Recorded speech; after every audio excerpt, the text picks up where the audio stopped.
are now live. This time I have my comment screen on there because last time I couldn't see it for a while. But welcome. We are on episode 9 of The Name is Thots with Thots. I think I announced that last time, but I like that. Edgy, cool.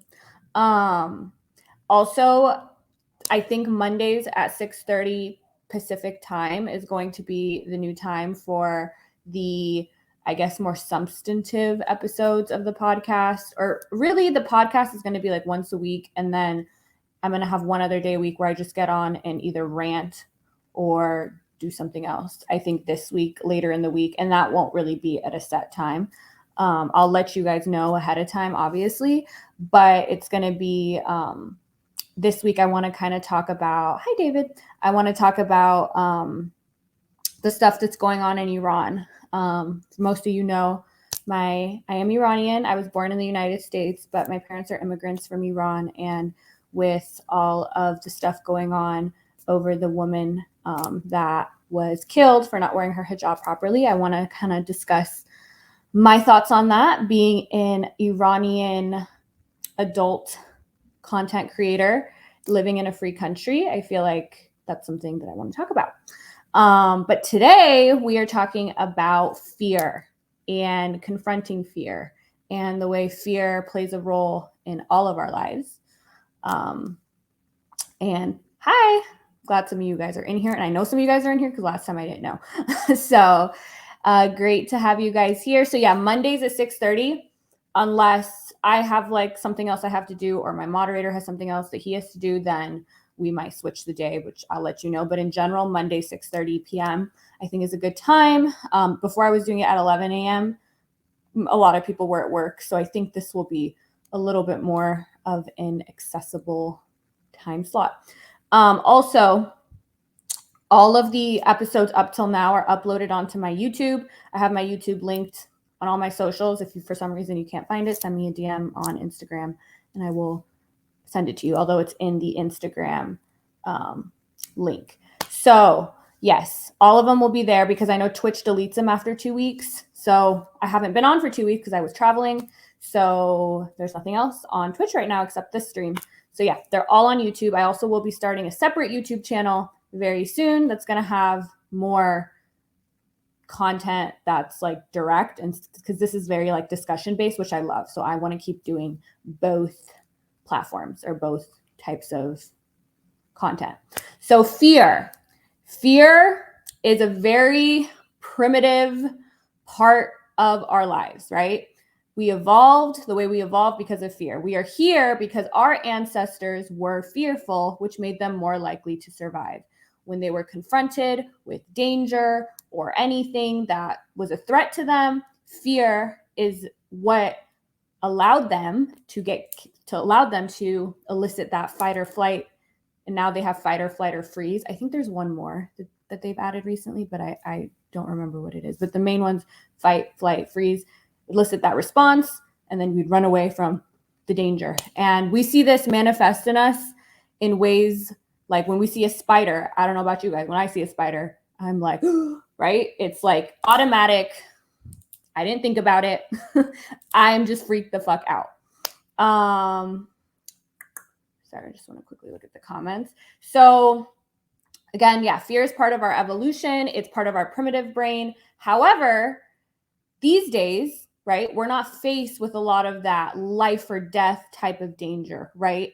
And fear manifests itself in ways that are very irrational, right? Evolution, we talked about this before. I think we talked about it here. I do a lot of lives on TikTok, or I did used to do a lot of lives on TikTok, and I kind of talked about this stuff there too. So I don't remember if I've directly mentioned it, but evolution is a lot slower than, life. So right now, we are living in a time where most of us are not confronting life or death situations. And most of what I'm going to be talking about today is not applicable to life or death situations, right? If somebody's running at you with an axe, I don't want you to sit there and be like, okay, let me like bring my conscious reasoning on the table right now. And no. In that situation, listen to your body and act. That's different. But that's not the kind of fear most of us are facing day to day, right? Most of us are facing social fear, anxiety, fear of failure. We're going to talk about that a lot today. What do people think about me?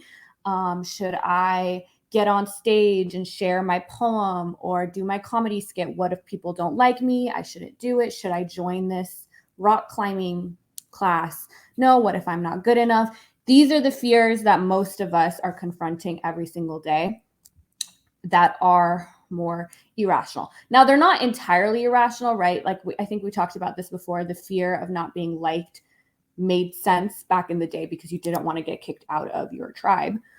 Nerber XL on Instagram talks about this a lot. I really like the way she thinks, so I'm kind of repeating a lot of stuff she said about this. But so okay, if I look at the comments, then I get distracted, so I'm going to try not to look at them. But once I have I make a point and I'm kind of pausing and seeing how you guys react, I will look at it more.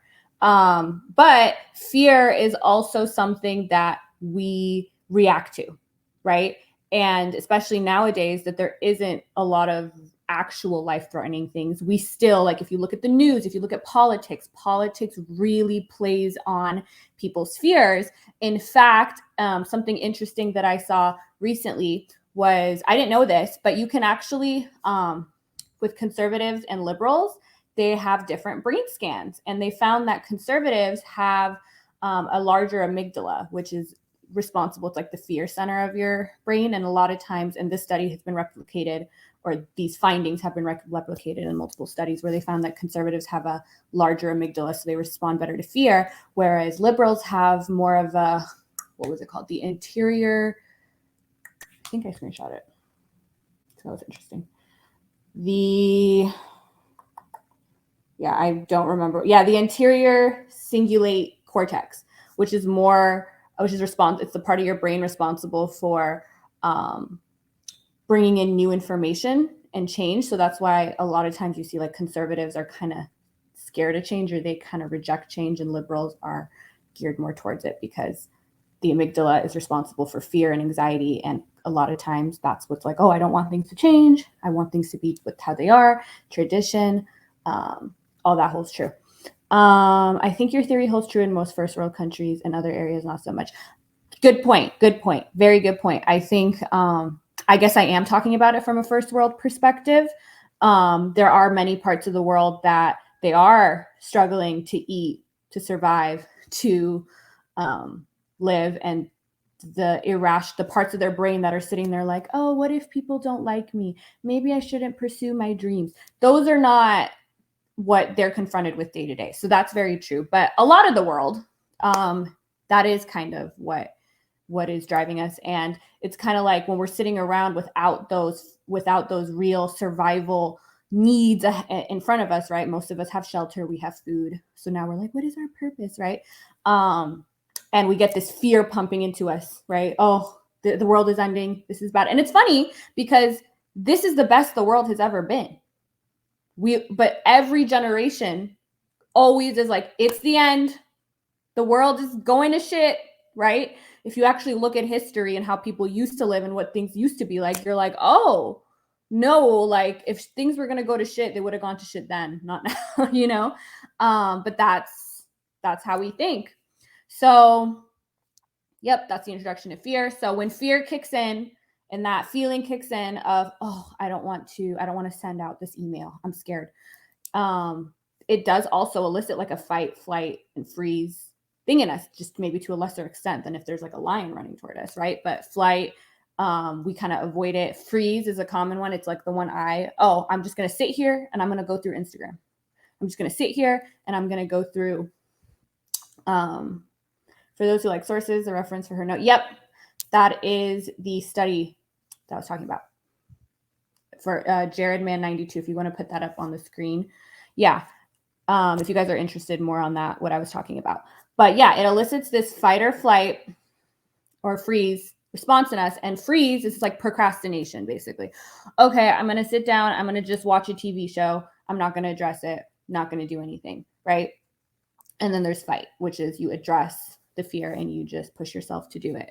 Now, what's interesting is the other two responses, so freeze or flight, don't make things any better. In fact, they cause it. It makes you feel better in the moment. Okay, I'm too scared to do this. I'm just going to not do this. I'm going to like sit here and watch a movie instead. Put it off. I'm the queen of that. So please, when I'm sitting here trying to have this kind of discussion with you guys, it's not me like being like, this is how to live your life, right? Because I'm learning right along with you guys, and it's kind of like a discussion. But that's what I do a lot of the time. But yeah, you ruminate in that and you cause more of those fear chemicals in your brain. The more you turn to one of the other, when you turn to freeze or to flight. The only way to suppress the fear centers of your brain is to actually do it. That's the only way that you do it. It activates the reward centers of your brain, gives you that dopamine, and that makes it easier to do it in the future. This is not anything novel. We knew this. People say all the time, in order to get over something, you have to just do it. If you're afraid of public speaking, you have to do it. And the more you do it, it's not as scary anymore, right? It doesn't mean you don't get a little bit of healthy anxiety. I think that actually boosts performance from what I've read, but you're not like crippled and unable to do it. So I'm going to quickly look through the comments. Tribal are much happier for a reason with many things provided to us. Yes, we can throw this comment on the screen. Yeah, tribal are much happier for a reason with many things provided to us. We seek things other than ones meant to continue human survival, even it makes humans sad. Are you trying to say that we should be, I don't know what you're trying to say. If you're trying to say that we need community, I 100% agree with you. But what I would argue is that you can choose nowadays, right? If one group of people, their values don't align with yours, like look at what I do. Some people hate what I do. They think it's terrible. They think I'm going to burn in hell. You can't please everyone. You can't be in every tribe in this day and age. There's too many, especially with the internet. So I choose not to care about them and to instead, like the fear of not being liked by them is not going to stop me, because I know that almost everybody, people have the craziest lifestyles and the craziest viewpoints, and there are still people that agree with you. Like you'd be hard pressed to have an opinion that nobody in the world agrees with you on. And so what I kind of meant by that is the fear of not being liked is not a reason to not do things in this day and age, because you can't please everybody. So you might as well please yourself and find a community with people that share your values. So that's kind of what I was doing with that, saying with that. Yeah, so I'm going to address comments, even if it does kind of throw me off track, but that's kind of what I like about Twitch and why I still want to continue to do Twitch instead of just YouTube. So when you confront the fears in your life, you suppress the fear centers of your mind and you activate the reward system. So that's just science, right? So in order to get over something, you have to just do it.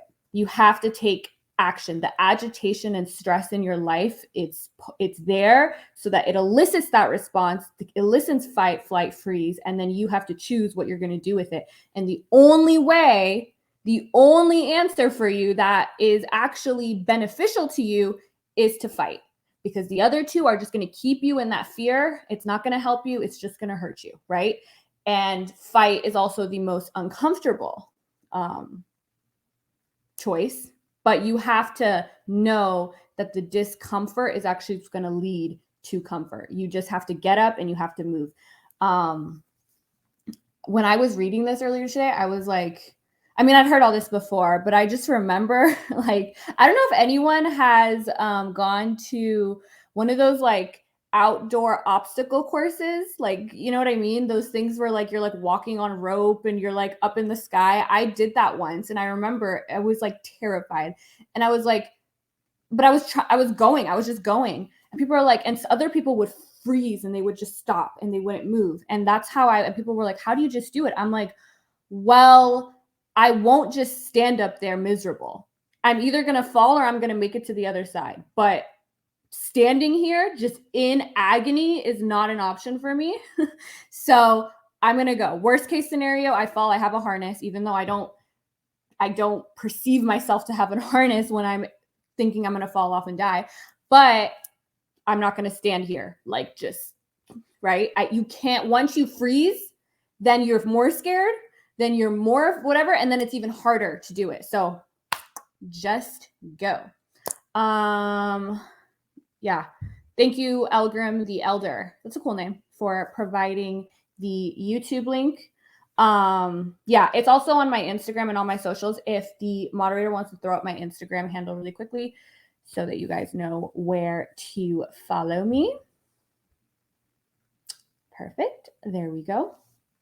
That's my Instagram. That's going to have all of my links to everything. So my OnlyFans, this kind of stuff. I know I'm a very like unique OnlyFans creator. Like there's not a lot of OnlyFans girls that kind of do this kind of content too, but it's out there for whatever you guys are interested in. I love the YouTube channel name. I will say my sister's the one that came up with it.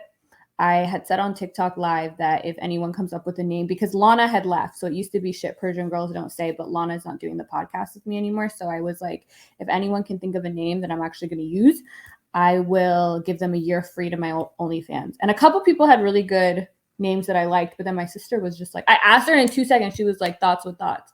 And I'm like, oh, okay, cool. I was like, do you want a year to my, she's like, no, that's okay. She rejected the prize.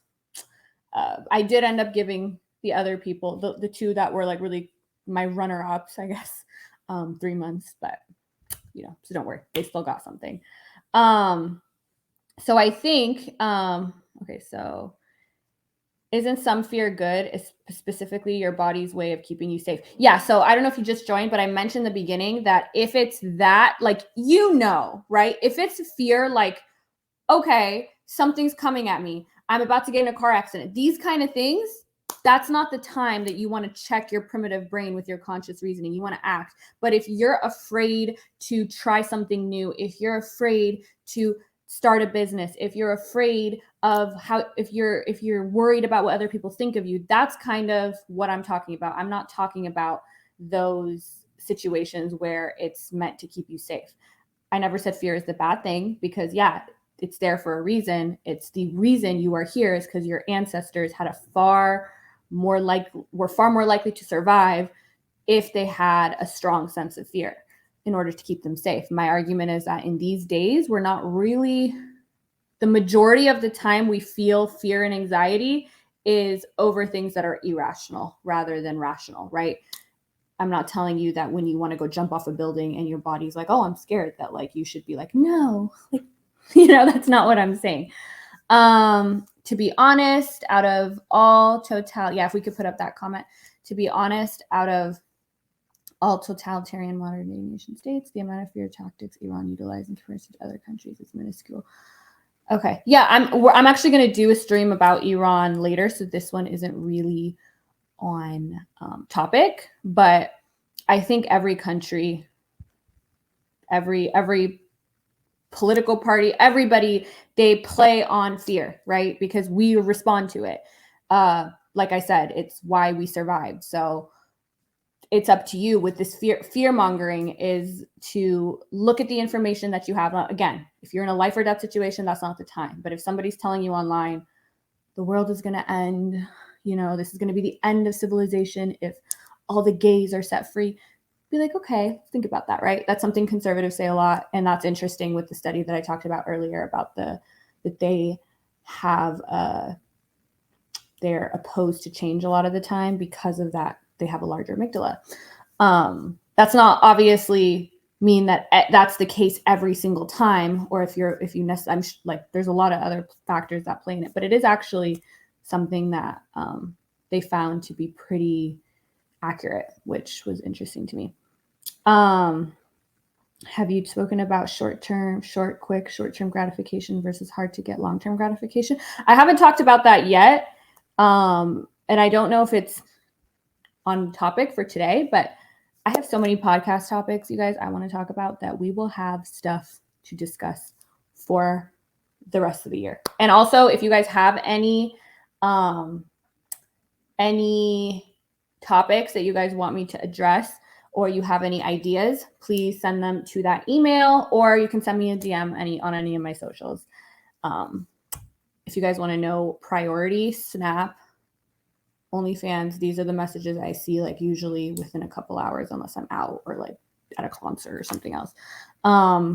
Then Instagram, and then Instagram, Reddit, and Twitter. Twitter's like, maybe I'll check it once every 2 weeks. That's not the way to reach me. So yeah, if you guys want your messages seen quicker, the email's also really good. The email's the best way to reach me without being on a paid subscription site. So the environmental debates, how much is rational and irrational fear?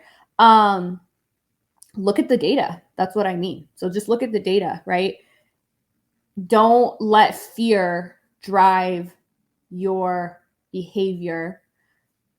Think about it rationally, right? So your fear, oh my God, the world is going to end. Oh my God, the climate is changing. Then be like, okay, calm down. Look at the data. That doesn't mean that anything that elicits fear is irrational. That doesn't mean that anything that elicits fear is false or fake or whatever, fake news. If the data does show something concerning, then something concerning is there. But like, don't panic. That's kind of what I'm saying. And then also what I'm talking about now is mostly like the fear of failure and not getting in your way of pursuing your dreams or confronting like the friction in your life. You want to avoid it, or you take like a way out. That's kind of where I'm pivoting towards now. But I do really like that you guys are like, anything you guys want to say. As you see, I'm reading pretty much everything. Unless you guys are talking to each other, then I don't really read it. But failure is inevitable. And I mean, most of you probably know my story, but I am still scared. I was scared. Like, there are still days I wake up and I'm like, what the fuck did you just do? You were a comfy lawyer sitting, you had your life planned out, great school, full ride tuition, passed the bar exam on your very first try, got the first job that you didn't even want to interview for, but it just fell into your lap and you just went hoping you wouldn't get it. Then you got it. And then you're like, I think I'm going to do adult content online, right? Scary. A lot of people wouldn't, or even just starting this, right? I sell nudes online and I'm like, well, I kind of want to get online and also talk about fear, and I want to talk about random shit. That wasn't easy for me. I am somebody that usually played it safe throughout my life. I did what I was told. The bar exam is real. I thought it was only in Better Call Saul. I just started watching Better Call Saul. I know it's crazy. A couple weeks ago. I don't know why I didn't watch it sooner. I'm on season 4. But yeah, I liked watching my 6 to 8 month big law career. It was interesting. It was like interesting to see that stuff because I kind of like know about it, or like, when they talk about like a Rule 11 violation, I'm like, oh, I know what that is. But anyways, the interesting part about fear is that in modern society and past ones, you are more easily able to disengage from the source of fear or attack it. So do you mean it's easier to pick like avoidance or procrastination rather than to confront it? Yeah, especially these days, we have cell phones, right? Like, you have an endless means of eliciting quick dopamine. And you can distract yourself in infinite numbers of ways. You can procrastinate in an infinite numbers of ways. We talked about TikTok a couple episodes ago. I'm scared to apply for a job. So I'm going to just sit on TikTok. Dopamine. But you all know what I'm talking about. That fear doesn't go away. It's not like after you spend 10 minutes, now I'm ready, the fear is gone. No, that's not how it works. So yeah, so fear of failure. But failure, and this was something that I recently learned a lot about, and it's like completely kind of changed my perspective. And we're going to talk about detachment as well. So fear is inevitable. If you're doing anything that you're doing, if you're not failing at it, then you are overqualified. Like, you're not doing things that are special. You're not doing things that are at your caliber. In order to do things, if you're doing things that are at your caliber, I think I said this before, but I had a professor that one time said, if you're getting every job you apply for, you're overqualified. 100%. Fear is inevitable. Fear is part of life. I mean, not fear. Failure is a part of life. And you will fail. And it's what you do with it and how you use that narrative in your brain to grow and learn and lead to success, right? And I think a lot of our fears that we have now have been drilled in us as we got older. Fear of, because a lot of times when you're afraid of failing because you're afraid of what other people think, right? You're afraid of failing because you don't want to look like an idiot. You're afraid of failing because you don't want everyone to think your art was bad or whatever, right? When you were like a kid, right, and you were learning how to walk, we all fell the first few times, or the first whatever many times that we were learning how to walk. We didn't, stop and be like, well, this is embarrassing. When you're like 2, right? You were like, what do the grown-ups in the room think of me? I don't think walking is for me. I think I'm gonna stop, right? No, we didn't think about it. We just kept doing it. And then we all learned how to walk. So, but now that we're adults, it's, oh, I don't want to try out for this. Oh, I don't want to leave my 9 to 5 and start my passion, right? Now, I'm not talking about if you can't leave because you have financial obligations or whatever. I'm talking about when you're not doing something because you're afraid. You're afraid of failing. You're afraid of what other people are going to think of you. You're afraid. Or you do something and then you do fail and you're like, oh, fuck, like, I'm not going to do that again. Nope, I hated that. Don't want to do it again. I'm not good enough. Clearly, this just isn't for me. That's not the way you want to think about it. I talked to Hazard Stint. He's usually in here. I don't know if he's in here now. But he told me, we were talking about this a couple weeks ago. He's on my Snap. So if you guys want to interact with me, joining my Snap is the best way to do that. It's $12 a month. You guys get a bunch of exclusive content every day. And interaction. But anyways, back to what I was saying. Your brain is the most plastic right after failure. Failure is when your brain is most responsive to solutions and coming up with solutions that can help you in the future. Right? Remember, we talked about how you have like a data set in your brain or a skill set, right? And if you start a business and you fail at it, and someone's like, oh, you shouldn't have started that business. No, because now you learn something and you have extra data that person doesn't have because they never took the risk. So if you want to start another business or you want to do something else, you have a leg up because you took the risk. And you'd be hard pressed to find any successful person that was successful the very first time, right? I think we mentioned this in the TikTok video, but the guy who started TikTok had failed a bunch of times, right? Every person that is mastered a craft or created an entrepreneur or anyone that's created something amazing has failed in the past and has learned from that failure in order to move forward, right? So when people say, well, what if this OnlyFans thing doesn't work out and now you're like, blacklisted from all the big law firms and blah, blah, blah, blah, blah. And I'm like, well, who said I want to go back to law? I could do anything, right? I learned a lot from doing this. I learned what it takes to be self-employed. I learned how to hustle. I learned how to grow a fan base. I learned how to promote and market myself in different ways on different platforms. I've built business relationships. There's a lot of stuff, that I've done. So true failure is simply an investment into getting better or information on what to do differently. Exactly. That is literally what failure is. And that is exactly how you should look at it. You should love failure because failure is exactly the moment that you are most susceptible to the next big thing, right? Problems are your friend because the problems are an indicator that something needs to change or something needs to grow, right? When everything's going perfect, you're not learning anything, right? You're not growing. You're not getting better.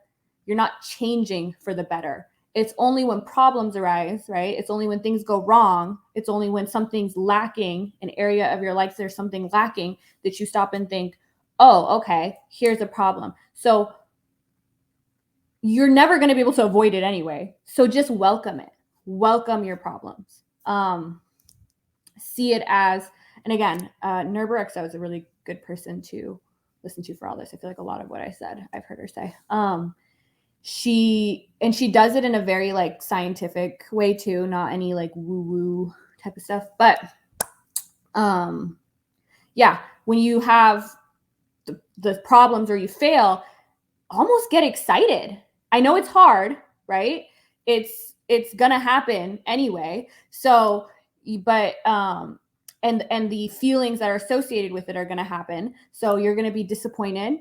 You're gonna be all of those things. I'm not saying avoid those feelings. Those feelings are natural. But then I want you to control the narrative that comes with those feelings. Okay, you feel disappointed. Now you're telling yourself, oh, I don't want to do this ever again. I never want to do this ever again. I don't blah, blah, blah, blah, blah. This is terrible, blah, blah, blah, blah. I'm terrible. I'm bad at this. I'm, whatever. No, stop and be like, oh, this sucks, but now I'm here. And this is the best part. This is the best time for me to grow. This is the best time for me to learn. This is the best time for me to take in this new information that I got from failing. What went wrong? What went right? Where could I improve? Where can I improve? Maybe I'm going to take what I learned from doing this and I'm going to try something new and take the lessons that I learned from doing this.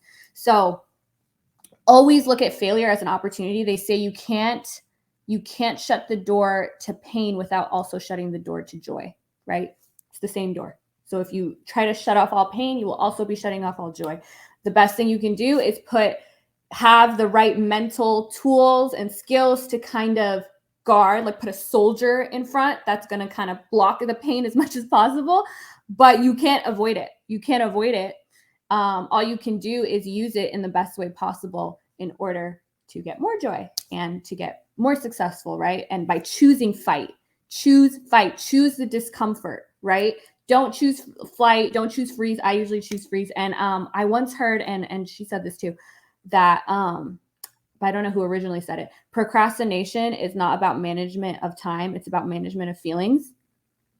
That blew my mind because I was like, oh, I need to manage my time better. I procrastinate too much. No, I need to manage my feelings. I have the time. I'm just not using it well. And it's not that I have to use my time better. It's that I have to change how I feel. What's making me procrastinate, right? It's your brain being scared and your brain wants to avoid pain.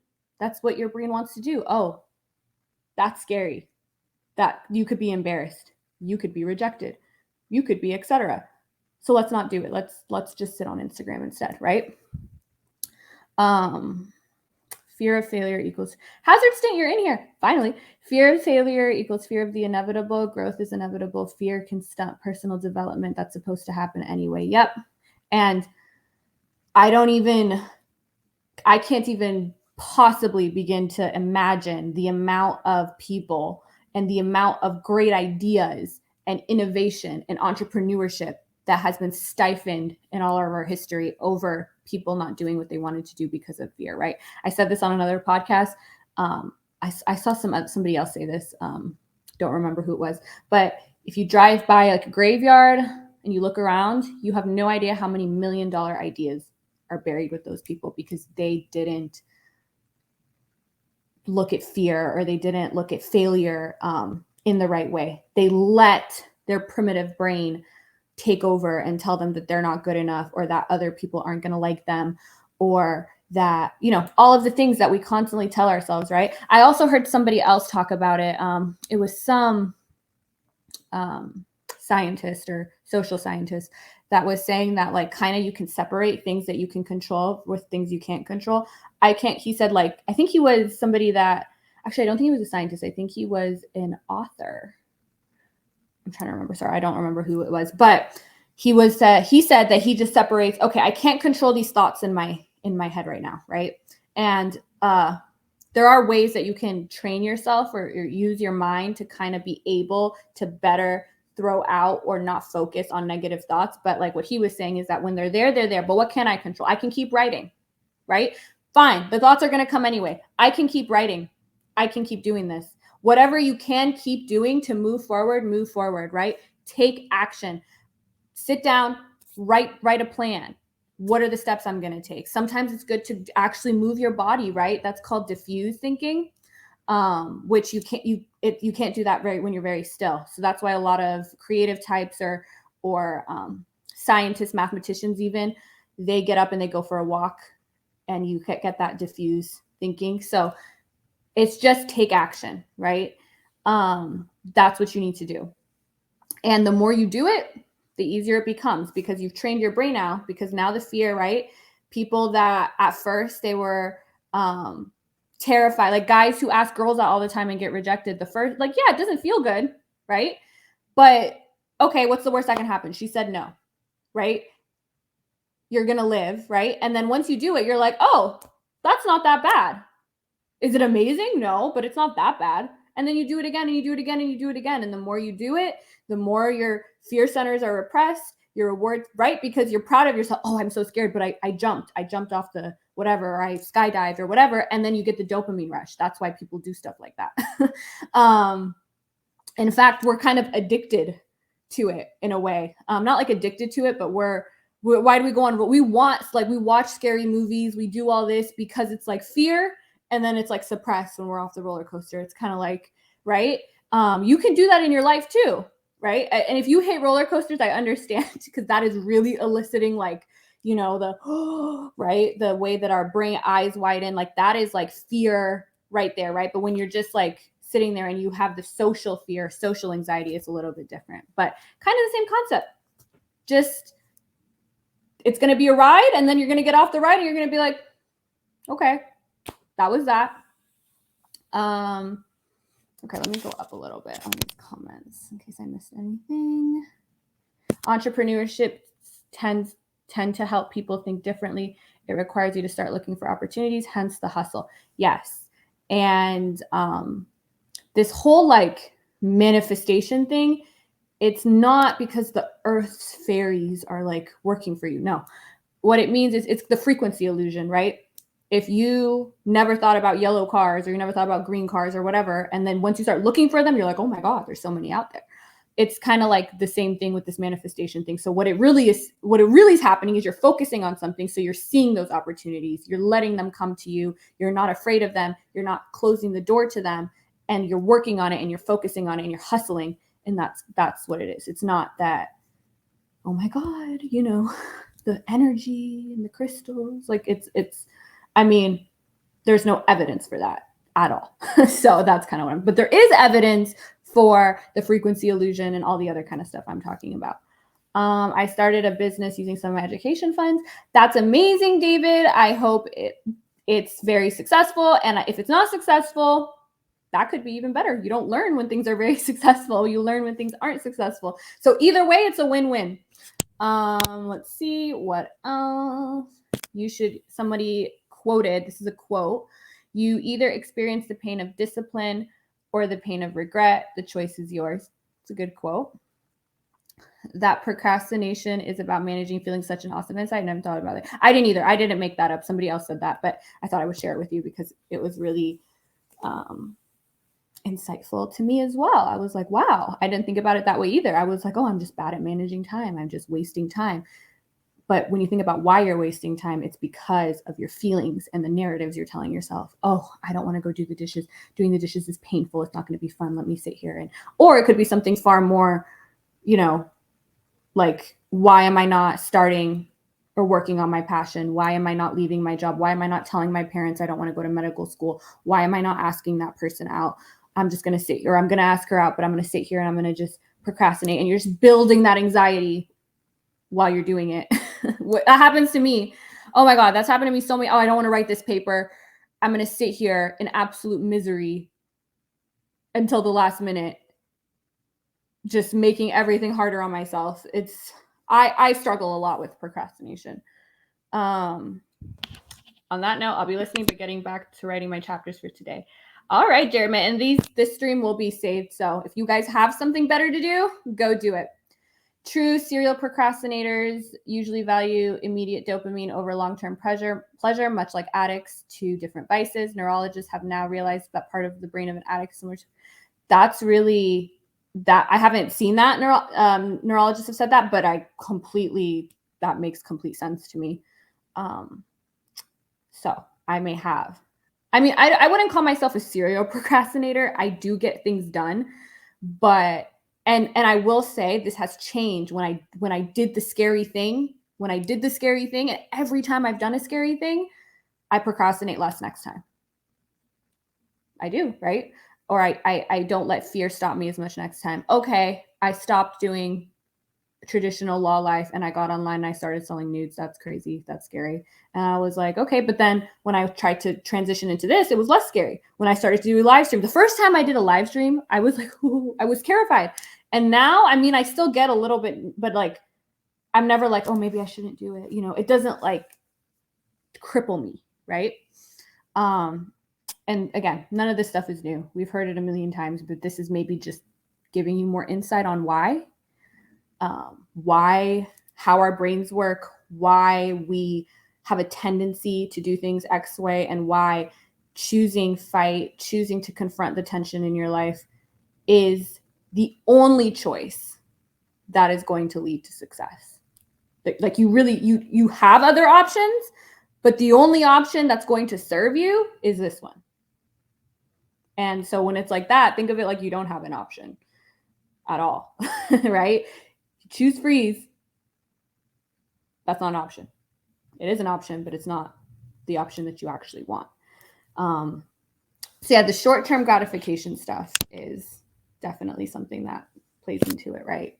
And I think in today's world, it is more prevalent than ever that there's so many ways. I'm not saying procrastination is more, but I'm saying there's so many ways that we can get that quick dopamine that it's easier, you know, right? If you were just sitting in your room with no technology and no anything, you might be like, you know what, let me do the shit I'm supposed to do, right? But with all these distractions available to us, I struggle with this when it comes to making my own schedule now because I don't have a set schedule since I'm self-employed.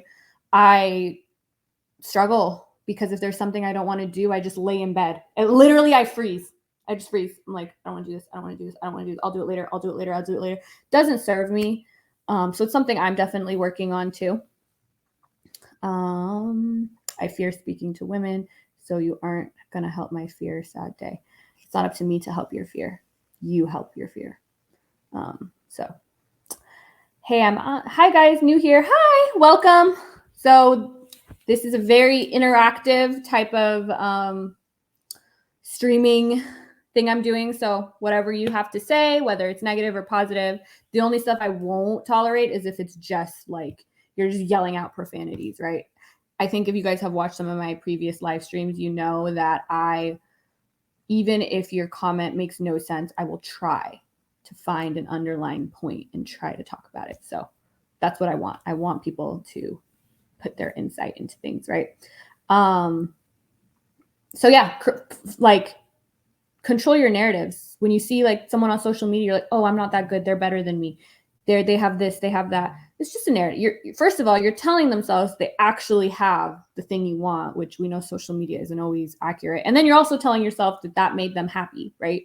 And nobody came out of the womb with a bunch of skills, right?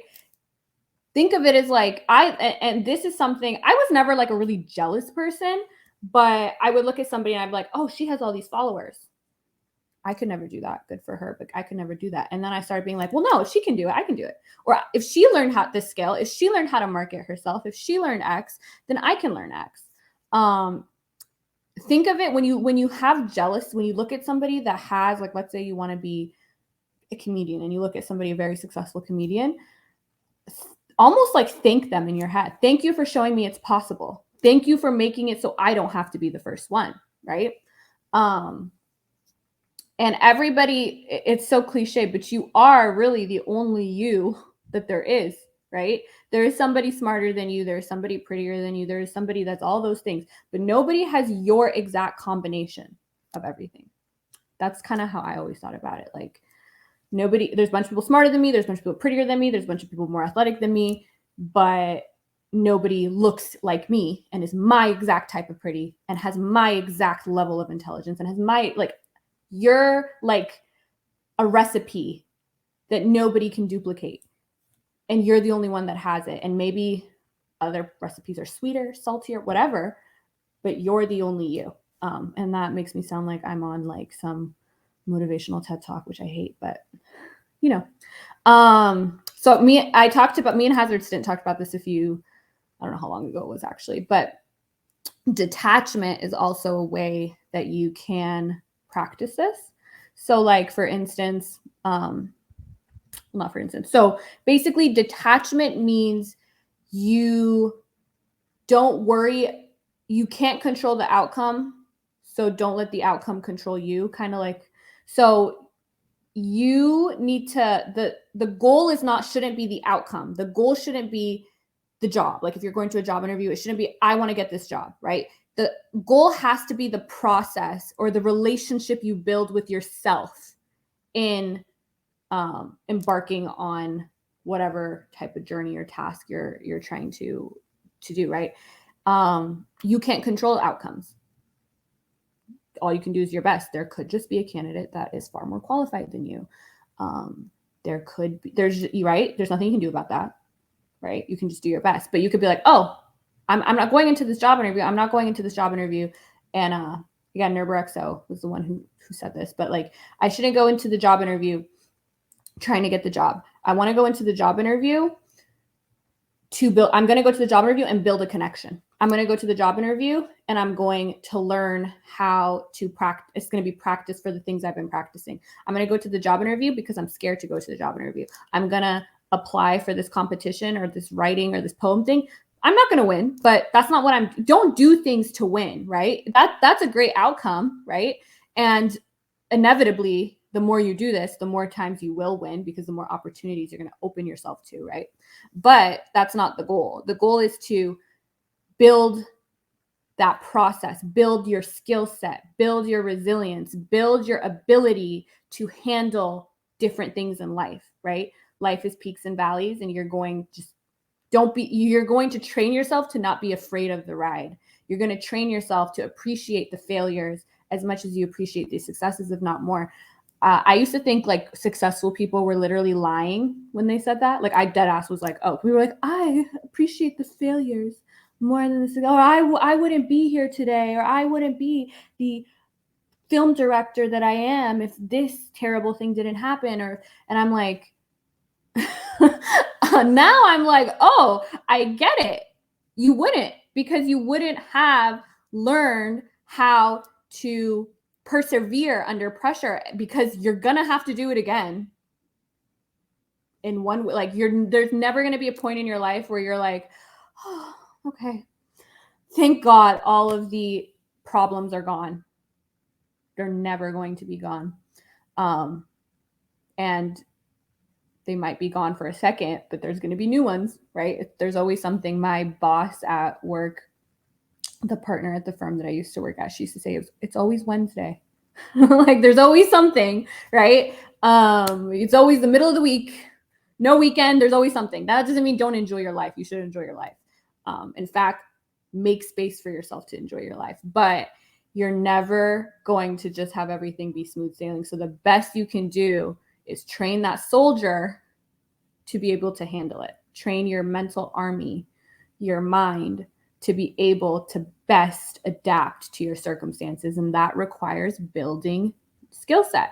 And the best way to build it is to fail and to suck it first. And detachment, teaching yourself that is the goal in life. You can control that, A, and B, that is the only thing that's going to actually help you throughout your whole life, right? Is if you focus on, oh, okay, of course you need a job, but I'm going to go do all these interviews so I can learn how to do an interview. In fact, the more times I get rejected, the more interviews I get to do and the better I'll be at doing interviews. Like, if you think about it like that, I think fear and anxiety and all of life's difficulties will be, especially the irrational fears. I'm not talking about obviously trauma is different. Go to therapy, go get professional help when you need it. Don't be afraid or ashamed of your feelings or terrible things or grief or trauma that you need to work through. But that voice telling you that you're not good enough and all of that is kind of what I'm talking about. So I'm kind of talking about like light things, like, oh, I'm scared I'll get rejected. I'm scared I'm not good enough. I'm not talking about like, again, you're getting attacked by a lion or your children just died in front of. That's not what I'm talking about. So yeah. Okay. Let's see. Agreed. Persistent requires a certain detachment from one's own all or nothing ego thinking. Yes. So again, you do things so that you can build that relationship with yourself. So you can build that trust with yourself. So you can build that, and it, like, talk to yourself. Don't I mean, you don't have to say do it out loud, but you are going to be with you forever, right? So you're gonna mess up. You're not perfect. Sorry. You're not. I'm not. Nobody is. And so when you do that, like, give yourself, like, when you do something that you're not proud of, give yourself the apology that you would want somebody to give you. I'm really sorry this happened. It made me feel X when I told myself I'm going to do this and I didn't do this, or I fell back into my tendency to not, or I really tried to avoid this fear. I went rogue. I used escapism. Here's the way I'm going to try to make sure that doesn't happen in the future. And I want you to know that you can trust me. Say that to yourself. And you're going to fail or whatever. And when you do fail, think of it as, oh, now I have new information. Now I'm closer to a solution. So yeah, let's see. I had an interview today and most of my peers already had one job, but I don't. But the person said they don't hire off of just experience. Yeah, they don't. Otherwise, people wouldn't do interviews. They would just look at your resume and that would be it. I have my issues with, obviously, the interview system. I don't really have solutions to my issues because, what can you do? But good. I'm glad you had your interview today, and you probably learned something. And if you didn't, if you were nervous for it and you did it, that's good. That will help you. And if you sit and reflect and look at it this way, it'll help you more, right? If you're leaving the interview like, oh my God, did I get the job? Did I get the job? Did I get the job? Did I get the job? You're not getting the most out of that interview because you can't control it. So you might as well sit and be like, oh, I built this connection. Oh, I could have done this better. Now I know that this is an area I can work on. So next time I go interview, right? Okay. So that's all for like the stuff I wanted to say. I don't know if you guys have other comments, questions, concerns, but that's kind of what I want to talk about today. It's very applicable to my life. I'm trying new things. Like for me, starting this YouTube channel is really scary. I have my camera, the lights, the microphone, and the tripod sitting right there. But when I look at that camera, I get anxiety because I'm like, oh, I got to figure out how to use it. Technology is very difficult for me. I don't know why. So I'm like, okay, you can just sit here and just have it be in the corner of your room, or you can confront it. So I make like a list every week of stuff I'm going to do, and I break it down into chunks, right? If you want to start a business, don't write on your thing, okay, I'm going to start a business Thursday. No. Especially when you're scared, give yourself baby steps, because like I said, you need to build that momentum. You need to suppress that fear. So what do I need to do? Okay, I need to come up with a name, or I need to do this. So I'll do that on there. I'll dedicate this time on Thursday to do this. I'll dedicate this amount of time on Tuesday to do this. Break it down so it's something you can do, that it's not unrealistic, and baby step it so you build that momentum, but don't just sit there and avoid it or procrastinate on doing it. Unfortunately, in most modern day situations where humans don't use fear constantly for fight or flight situations, fear mostly serves as a mechanism used to remind people who constantly rely on escapism. It helps tether them to reality. I unfortunately agree with that. And I'd be interested. I didn't have time to expand on this or do more research on this, but I mean, I've read stuff on this before about like, why are so many more people depressed and anxious and all this now than when it made more sense to be depressed? Or even now, people that are living in more affluent countries, more privileged people are more likely to be on antidepressants, etc. I've traveled a lot. I've gone to a lot of third world countries, and they're like, not to minimize any, but this is not me saying, why are you depressed? You have everything. You shouldn't be depressed. No. That's not what I'm saying. What I'm saying is that those people are confused because they don't have time to sit there and fear whether or not to leave their job and start this business because they're street vendors that are, in Egypt, in the slums of Egypt, that are just trying to make enough food to survive that day and to feed their children. So interesting to think about. Yeah, that was a really great point. You guys are, my Twitch comment group is like, it's like the cream of the crop when it comes to online situations, I guess, that I'm in. Like TikTok is far less enlightening, has a far less enlightening comment section. But I think the people that actually like see, oh, she's gonna go online and talk about fear are like, oh, they have at least a desire or a yearning to learn or to talk about something serious, and therefore they probably had that desire far before I came into their view. And so they're probably more likely to have done that in the past, which means they're probably more well-rounded individuals who have developed a more robust set of critical thinking skills. Okay, let me see. Let me make sure I didn't miss anything. So yeah, the moral of today is, hey Jazmen, love you. Thank you. I have to appreciate your answer, but I have to go. Yeah, if you guys ever have to go, you don't have to like announce it.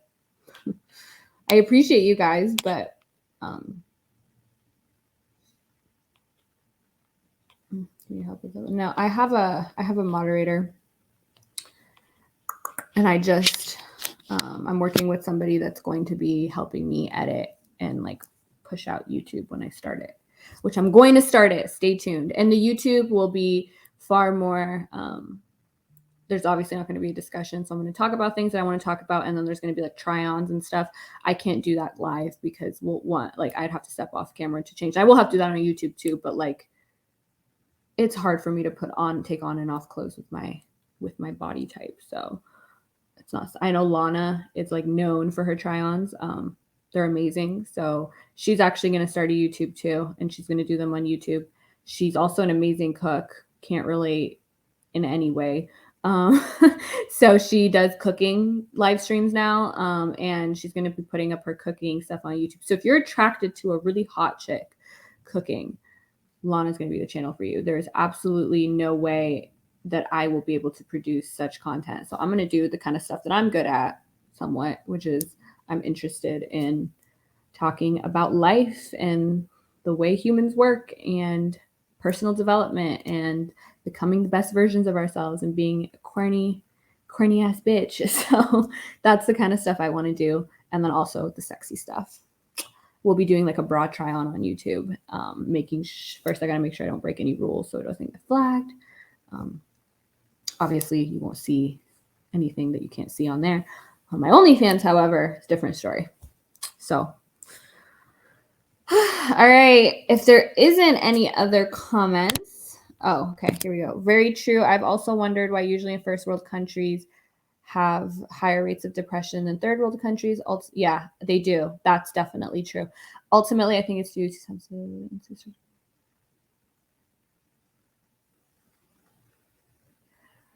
Yeah. So, okay. So the religion point, I always think about it like kind of how you think about it, like, but like reversed. So I think of it as those people, because we do see that in third world countries or people that are not living as healthy lives, right? They're under threat of bombs and attacks, and they're starving and, can't support their families. They're just trying to live.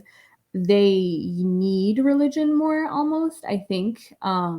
We see that religion kind of goes down in more like Europe. Even in the United States, there's a recent poll it used to be like, even in the last 10 years, it's like almost a third of our country now doesn't align itself with any particular religion.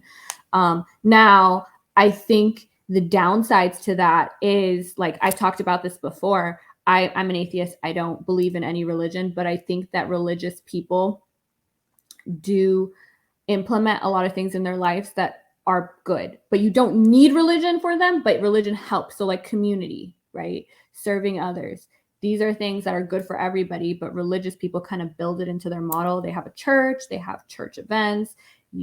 Right? If somebody's house burns down or gets, the church comes together, that's really great for people like me or people that don't subscribe to any particular religion. That doesn't mean we don't have community or we can't get community. It just means we have to find it elsewhere because it's not embedded into our faith. But I don't even think that's on topic.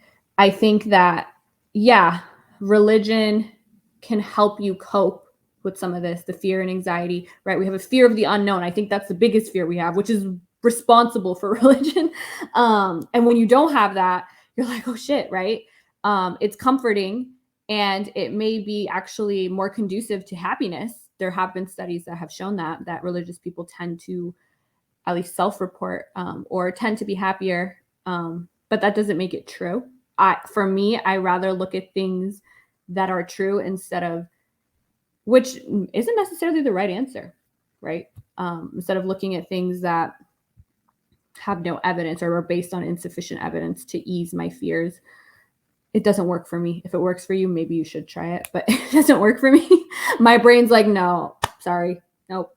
So yeah, but I think I don't know for sure. I don't know if I do know that we are seeing it more and more, and we are seeing it in more affluent societies and among more affluent people, right? Like suicide is definitely more prevalent in like upper privileged communities than in like even in the United States, the first world country. Like people that are living in the inner cities and stuff like that are actually not, or even communities or minorities like African Americans are far less likely to commit suicide than white people are. And I do wonder exactly what the reason is. We all have I don't know if there has been a lot of concrete evidence on the exact reason. I don't think there could be, or what conclusion to draw from that. I think part of it is like, Maslow's hierarchy of needs. When a lot of people are at the top now or trying to get to the top, self-actualization. What am I here? What's my purpose? Blah, blah, blah. Do people, because you're not worried about all the other stuff. Shelter, food, whatever. And that is difficult to sit and ponder on, and then we have all these distractions in place. We have TikTok, social media, which can be used in a positive way, but it's also used in a negative way that just makes you more insecure. And you're just seeing everybody else. It looks like everybody else has it figured out. They don't, but it looks like they do. And I think when your mind is susceptible, especially when you're younger, right, we're seeing a big increase in mental health problems from teenagers and young adults because of social media. And that's probably likely due to the fact that they're like, right, I keep talking about, you have your primitive brain and then you have your prefrontal, your why can't I say it? Prefrontal cortex that helps you reason and helps decision making and helps your brain process information. That is not developed until you are like 25 or 26 even. So mine was just developed in the last few years, but yeah, when you don't have that in place to kind of check the narratives that you're telling yourself that are natural, that can make things a lot harder, right? Also, I think a lot of that stuff, there's genetic links. There's actually a huge genetic link to happiness. It's around 50%. So just like addiction is genetic, not saying it's 100% genetic, but it is there is a big genetic component to addiction, which explains why some people are able to, drink alcohol and be fine. And some people, like the second they try it, they can't stop. And a lot of times it's a genetic thing. So that, in case you want to be more empathetic to drug addicts, which I think our society needs.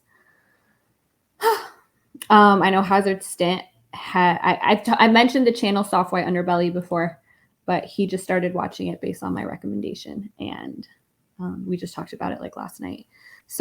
Or the night before. So that's a great channel if you're interested in hearing stories and looking at a group of people or the marginalized population in our society, like drug addicts, prostitutes,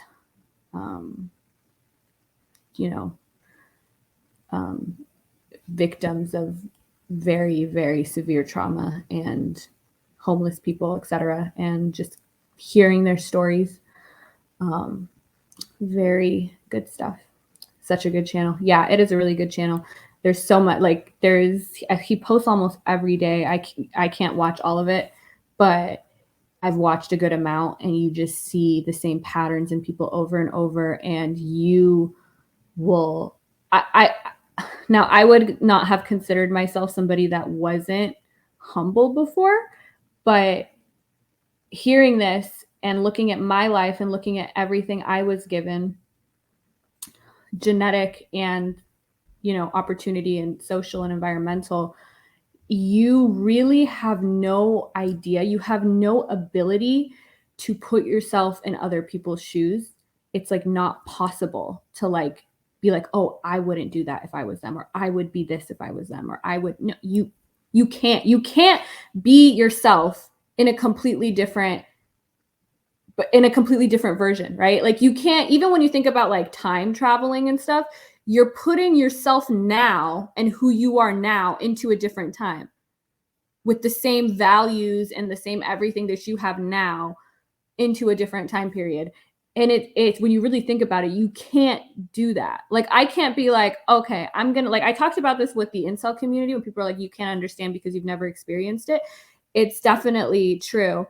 Hazard Stimp put the YouTube channel in the links in the comment section if anyone wants to like copy and paste it and see what I'm talking about. But you can't like, I can't be like, okay, well, let me imagine if I was a male who was very unattractive, who grew up in a completely different family, who had a completely different IQ, who processed information completely differently, who saw completely different things and learned completely different lessons or came to different conclusions. But like, you can't do that. So judging people, I know this is now gone, but I kind of finished what I was talking about earlier. So now I'm just like chatting, but you can't put yourself into that situation. And that's something that obviously as you learn and you get older, I think you realize, or you have to kind of think about it. Like I kind of thought about it. Like when I was young, I was like, if I was alive during the Holocaust, I would have, you don't know. You can't have put yourself in those shoes, because you would have to be completely different from the person that you are now to be able to put yourself in those shoes. And you need to think about that I think about that in almost every context, like especially when people have these conceptions of heaven and hell. But it's like you go to heaven, it's like people don't think about the fact that, okay, you're going to heaven. Are your family members there? Are some of your family members in hell? Like, are you sad? Are you not sad? If you're not sad, but you're like, mom is in hell, that means that you no longer love something. You're stripped of what makes you, and you're something else that's now somewhere else, and you aren't you. So you can't even think about it as you being you, if that makes sense. And this channel has really I never judged people like this, but I would be like, oh, I would do this, or I would behave this way. I would behave that way as me now, with the recipe that we talked about earlier of all the things that make me. But this person has a completely different makeup, genetic makeup, social makeup, everything. And so who are you to say that you would do things differently? And that has also, even for like the most egregious crimes that you can think of, and I'm not saying this is an excuse for anybody to do things that are wrong or to hurt people, but Soft White Underbelly actually interviews like members of the KKK and child molesters and sex offenders. And it's not saying what they did is okay, but when you listen to some of their stories, you're like, oh, you realize everybody is just human. Everybody is human. People make mistakes and people do things, and there should be consequences to people's actions, of course. But really, you can't, it's hard to judge anybody. And I'm a big true crime fan, and I like thinking about this, like sometimes I take my gummy, I get really high, and I'm like, it's crazy to put yourself in the mind. Like you can't, if you're not a sociopath, it's hard to imagine being a sociopath. But can you really judge people who really just can't feel empathy? Like or don't feel love. Like it's not their fault. That doesn't mean that their actions are not things they can control, because they are. But you're like, how can they do that? They don't feel, there must be a terrible, like, it's not, they can't feel it. They don't know. It's kind of fascinating when you think about it. Okay, I am on a tangent now, but does anybody else have anything else they want to say? Individuality is important to empathize with rather than trying to fit it into our own biased perception of it. Yeah, we are all very egotistical and we are all very arrogant, at least to a degree. All of us are. All of us are. And you need to think yourself out of your arrogance. You need to think yourself out of trying to make everything about you and your perspective and what you would do and how you would think and how this person is living their life in this kind of way that doesn't align with you, and you're special. Your religion is right. Your way of thinking is right. Right. I'm right. I'm like, you have to train yourself out of that, right? The best thing you can do is try to learn, listen, observe, and talk about things. And the best any of us can do is bring forth our ideas, our perspectives based on what we know, and maybe even things we don't know, but what we think and why we think what we think, and see what makes sense to you, and see, right? Me and Hazard Stint talked about this the other day too. I think he grew up in a more, which I hope he doesn't mind me talking about this, but, or anybody that grows up in or any environment where you're trying to stifle dissent. Let's say you, for instance, my cousin, when I was visiting family, which is why I was not on here last week. My cousin's kid was just asking me, she's like, is God real? And I could have been like, no, there's no evidence for that, right? But I said, hey, some people think he is, some people think he isn't. So you should just know that people think different things, and you can look at what other people think, and you can hear and then you decide, right? But I wouldn't be like, yes, of course, and it's the Catholic God, or it's this God, or it's no God. And I think that's kind of the approach that we should take with life. I don't know. Here's what I think and why, but that person thinks differently, and they can tell you why. Again, not related to today's topic, but I like listening to your streams. Very good topic. Sorry, I'm sweating. That's why I'm I should have turned on the ceiling fan before this. Thank you. All right, guys. Not sure if anybody else has anything to say, but if not, thank you for being here. I don't know when I'll be on later this week, but I will be on later this week to talk about what's going on in Iran. It's not going to be super informative. You guys can do that research and look that up yourself. It's just going to be kind of my, just to have a discussion kind of about it, and my thoughts being an Iranian adult content creator when I know other Iranian women are being killed for showing too much hair. Meanwhile, I'm showing everything online. Breaks my heart. So yeah. All right. I think I'm going to log out, but you guys know where to find me. Instagram has the link. I have the link also on Reddit, also everywhere. And that link will have all my socials on it. The TikTok is banned. The TikTok I used to be on was banned last week, which was kind of a relief because now I haven't been on it in a week and it's been great. And I haven't even really lost out on that much money. So hopefully I won't have to use it much in the future. But okay. I hope everybody has a good rest of your night, and I will talk to you guys soon. Bye.